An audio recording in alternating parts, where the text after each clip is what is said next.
সকালের মিষ্টি রোদ পাখিদের জন্য অনেক উপকার। এটা বড় পাখি এবং ছোট বাচ্চা সবার জন্য খুবই গুরুত্বপূর্ণ একটা জিনিস। আর আমি আজকে ভিডিওতে আপনাদের দেখানো বা বলার চেষ্টা করব যে কীভাবে রোদটা আপনারা পাখিদের শরীরে লাগাবেন। সকালবেলা রোদ পাখিদের শরীরে স্বাভাবিকভাবে ভিটামিন ডি তৈরি করে, যা ক্যালসিয়াম শোষণ করতে সাহায্য করে। হাড় ও ডিমের গুণগত মান ভালো রাখে।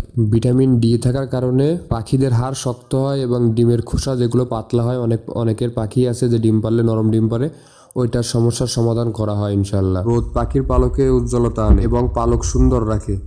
রোগ প্রতিরোধ ক্ষমতা বাড়ায়, যেমন সর্দি কাশি ও ফাঙ্গাসের সমস্যার সমাধান হয়।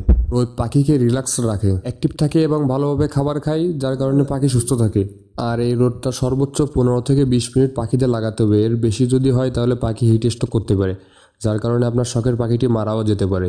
আর আমার সেটআপটা দেখতে পাচ্ছেন, আমি আসলে এমনভাবে খাঁচা রাখছি বা এমন একটা জায়গায় আমার পাখির ঘরে জানলা করা, যেখান থেকে সকালবেলার এই মিষ্টি রোদটা সর্বপ্রথম আমার পাখিদের শরীরে লাগে। আর যেটা আমার পাখিরা খুবই উপভোগ করে, দেখতে পাচ্ছেন পুরো পাখির শরীরে রোদটা লাগতেছে। আর এই রোদটা আসলে বেশি সময় থাকে না, আর এই কারণে হয়তো আমার পাখিগুলো সুস্থ থাকে। কারণ আমি আমার পাখিদের ওইভাবে আসলে মেডিসিন খাওয়াই না, যে অসুখ বিসুখ ওইভাবে আল্লাহর রহমতে এখন পর্যন্ত হয় না।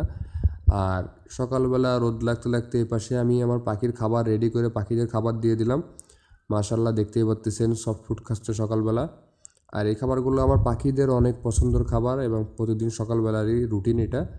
আর আমি ইনশাল্লাহ এরপর একটা ভিডিও করে আমাদের দেখানোর চেষ্টা করব যে কোন টাইমে কোন খাবার দিলে পাখি বেশি সুস্থ থাকবে, আর সেটা আমি আপনাদের দেখানোর চেষ্টা করব ভিডিও আকারে। আর সবাই আমার চ্যানেলের সঙ্গে থাকুন। যদি আমার ভিডিও ভালো লাগে অবশ্যই চ্যানেলটি সাবস্ক্রাইব করে দেবেন, এবং ফেসবুক পেজ থেকে দেখলে অবশ্যই আমার পেজটা ফলো দিয়ে সাথে থাকবেন আপনারা। আজকের ভিডিও এই পর্যন্ত। যদি কারোর কোনো মন্তব্য থাকে অবশ্যই কমেন্ট করবেন, অথবা আমাকে ইনবক্স করতে পারেন। ইনশাল্লাহ সেই টপিক নিয়ে ভিডিও বানানোর চেষ্টা করব।